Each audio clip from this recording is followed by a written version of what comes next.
Podcast deuxième. Les enfants artistes et les enfants dans le cinéma. Les enfants dans les films, ça marche plutôt bien.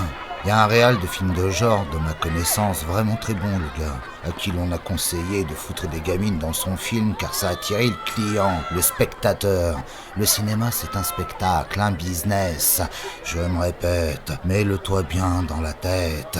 Et les agences ne recrutent plus que ça maintenant. Des enfants bien mignonnes, bien craquantes, différentes, innocentes ou charmeuses, espiègles, mimi, marrantes ou provocantes.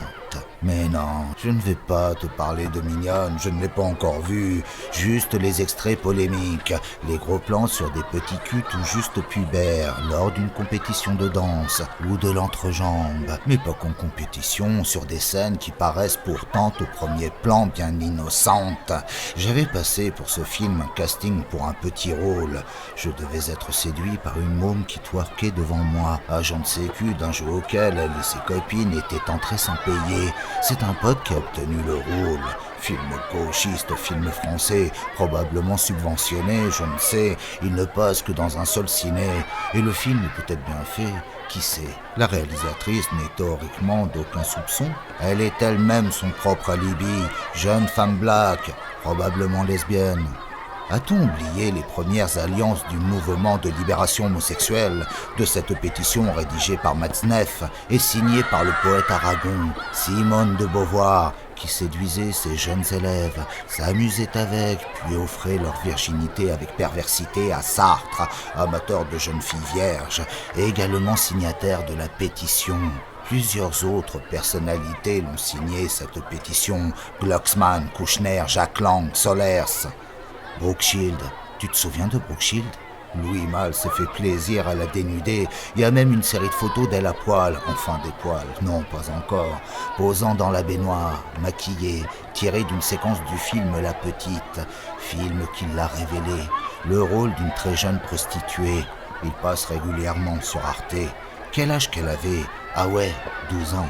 En France, nous avons la comédienne et réalisatrice Eva Ionesco, exploitée dès l'âge de 5 ans par sa mère, photographe de mode, pour réaliser des photos de nus. Selon Eva, dans le premier volet de sa trilogie romancée mais autobiographique, sa mère aurait également fait des photos érotiques, comme ce fut le cas à son entrée dans l'adolescence avec Jacques Bourboulon. Tiens, remarquez, à 5 ans, il y eut le cas de Shirley Temple aux États-Unis, la plus renommée des enfants stars. Elle était abusée par le travail, mais pas que. On ne doit pas tout savoir, si ce n'est cet accident avec un producteur de la MGM, Arthur Freed, qui lui a, dans son bureau, exhibé son sexe lorsqu'elle avait 11 ans.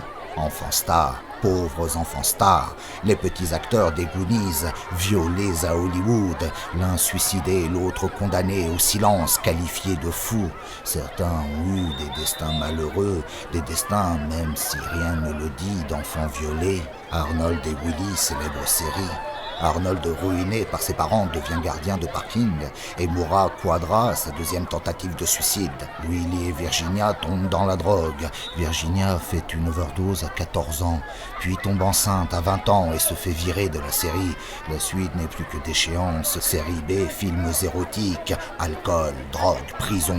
Elle se suicidera à l'âge de 34 ans. Tant d'enfants au destin tragique, sexe, drogue et paillettes. Le cinéma ne fait rêver que les enfants artistes en devenir, souvent encore anonymes, pas les enfants stars. J'aime bien les enfants artistes. Tout enfant est un peu artiste, mais il faut avoir des parents forts et équilibrés. Vous avez pas remarqué que c'est pas très apprécié les parents sur un plateau? Dans un sens, je comprends. Avoir une mère ou un père qui casse les couilles toutes les 2 minutes, souvent trop fier et immature, et même pour l'enfant, devant un parent, l'enfant joue autrement.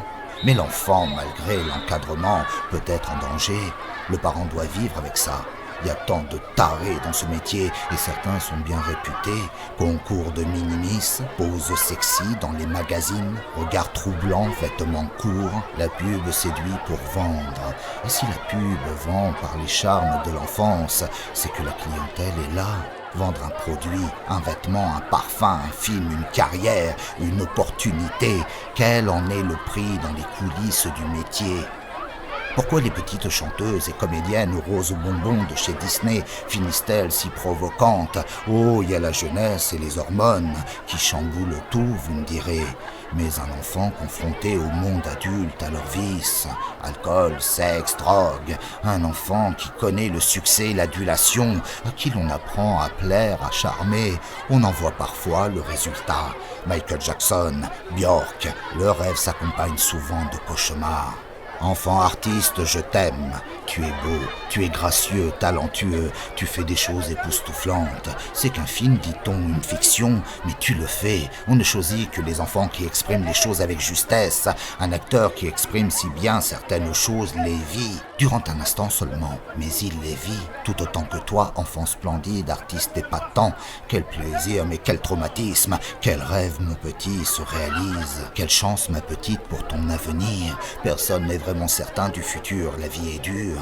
Quelques pronostics tout au plus, les gens sont méchants, avec ou sans phallus. Le public est séduit, il est trompé, les enfants artistes sont l'enduit d'une machinerie bien huilée. L'art est illusoire, il n'existe pas, comme tout le reste depuis la désacralisation des valeurs jusqu'à la valeur marchande de l'idole moderne. Farandole en berne dans l'âme de ces petites danseuses qui valent sous des clames, tout de même entre ces messieurs d'apparence si pieuse. Méfiance, méfiance, rire et pleurer. Les masques de la profession qui font tant illusion sont tout de même bien trop proches d'une confession, secret et réussite. Avenir brillant contre présent humiliant, bafoué. Derrière les douceurs de la célébrité, le fouet a dépecé l'âme et le corps de ses poupées. Il fallait. Le fils de Joe Biden aimerait un peu trop les jeunes filles, jusqu'à sa nièce qui a rapporté des faits de violence sexuelle de la part de Hunter lorsqu'elle avait 14 ans. Famille incestueuse, vice des élites politiques à l'image salutaire. Chaque pays sa forme de gauchisme bien pensante. Politique, cinéma, tout ceci n'est que spectacle et cruauté immorale. Les coulisses du métier sont condamnées, réservées à certains. Quelques proies font illusion, proies commerciales ou objets sexuels, odes aux jouets sensuels. Des photos de plateau lors du tournage de Léon avaient fuité sur Internet. Des photos où un t-shirt sans manches laissait apparaître le téton naissant de la jeune comédienne. Ces photos n'étaient pas celles présentées avec le film officiel, mais probablement du même photographe de plateau. D'ailleurs, entre la version cinéma puis la version intégrale, 25 minutes plus longue, l'histoire n'est plus vraiment la même. Les coulisses, moins lisses, sont pleines de vices. Un photographe de magazine de mode spécialisé vêtements enfants a été inquiété au Cambodge. Il vivait avec 2 garçons, adoptés contre argent et la promesse d'une scolarisation. Derrière le rideau ou l'écran et les rides des pauvres gens riches et célèbres d'avant, un destin fait de succès, d'opulence et de perversité, coupé. Et c'est une fin de journée. Et c'est la dernière scène, fin de tournage, pour notre jeune comédienne inégalée. Applaudissez. Elle a su incarner avec efficacité son personnage et le porter sans excès jusqu'au sommet. Mais elle en aura sacrifié sa beauté, sa jeunesse et son innocence. Patience. Pour l'enfant qui grandit sans le sens essentiel du monde de l'enfance, seule la démence souvent suit toute allégeance à la violence.